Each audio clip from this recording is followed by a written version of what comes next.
I went to the corner, my friends, they weren't there. They said, hey man, you want your share? I turned around and walked away. I didn't want to live nowhere. Street corners with the finest of youth. Hey there, everybody. Douglas Scott McCarron. I got Bozo here today. It's kind of going out to the side. I'm working on my next project. Right now it's called Jax. A couple of characters in the name in the project are called Jax. And I find it interesting because it's looking at a lot about how we get so involved in our imagination that we think that's what's real. And we even resent when it gets challenged. Like people who walk around with headphones on, listening to music, being completely immersed in their inner world. And if somebody like barges in on it, a lot of people get mad or upset. I do sometimes too, you know, it's not like I'm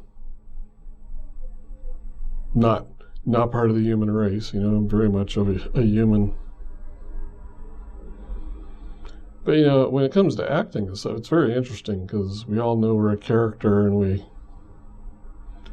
fall into the character and then become them as best we can. But for me, it's kind of interesting, you know, your own personal character, we hold it as true and real. It's like, you know, my name, Douglas, was made up by my parents. And then I had a bunch of stuff happen that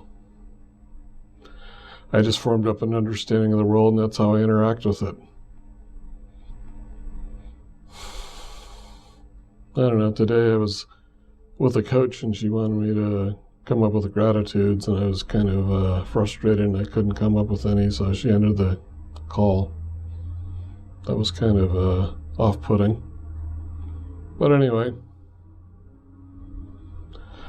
I don't know, it's just interesting, you know, I don't know how much of that had to do with her and how much it had to do with me, but it's really interesting how we can get really into our worlds and, you know, like, my name's Douglas, or, you know, like, your name's Mike or whatever, and we sit here and think that's who we are, but we actually aren't. That's a name that was made up for us, and then we have a bunch of assumptions and desires and on that run in us, kind of run like a big, noisy, combobulating machine, and it just runs with or without us, you know? It's like if you try and stop your thoughts, they don't really seem to stop. I don't know, maybe that's what she was trying to do with me. Don't know.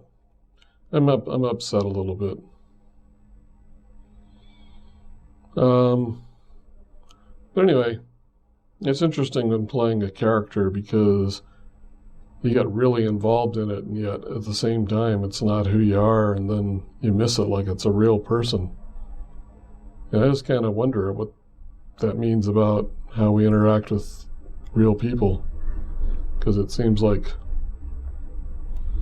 I don't know, like I'll have a big fantasy about a woman and she tells me she's not interested, and I sort of have to go with, well, there's two you know, a lot of guys get freaked out and attack her because she didn't do what they wanted, but the thing is what you're really in love with is this inner feeling that you've sort of projected on that woman.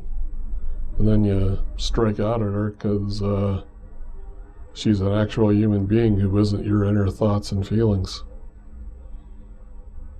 And so it's a real, to me, a needed struggle to kind of become afraid of the imagination in that sense. I'm not saying you shouldn't have an imagination, but having one that rules and dictates how you live your life and interact with other people, that definitely needs to be handled. You know, I think a lot of people, they handle it just kind of going from being children to adults, and yet the child part always sticks around, the real upset part. And it is a problem of, with a lot of actors. I know they'll get upset, like if the part doesn't go the way they want, because while they're playing a character in a movie, they're also playing the character of what that all means in themselves. So it's kind of interesting being in movies, because you're creating a story, but at the same time you're caught in your own story. And how much are you keeping yourself stuck in the story by being in that? Something I think about. I don't know. I just watch a lot of people projecting their stories out on other people and inventing all sorts of understandings of what's going on in the world. And then they want to escape in their inner world and watch a movie or some TV show instead of working to get loose of it. I know, it's interesting.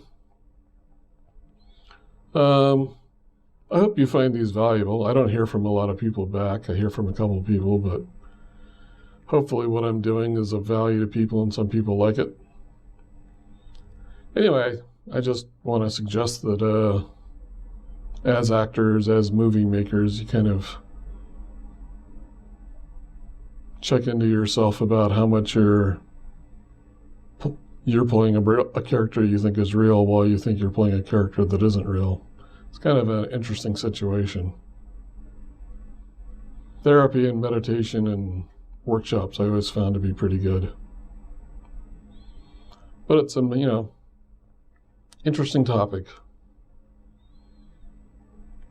And, you grow up with it as a child, so it doesn't ever occur that there might be an issue there. It's just been there forever, and it's just true and so. So the idea of looking at it for me, when I originally came across it, was, oh, what? But just discovering I'm not Douglas McCarron is a big thing. That's why I took on Douglas Scott McCarron, because, I don't know, it just sounds prettier and it's slightly different. Anyway, I hope this is valuable. Hope I didn't upset anybody. I got some negatives from the last one. But anyway, we only have the life we have, and I just don't know that it's a good idea to live it as an imagined life. And a real life, it seems to me to be a much better thing. Okay, thank you. Douglas Scott McCarron. I'll see you next time.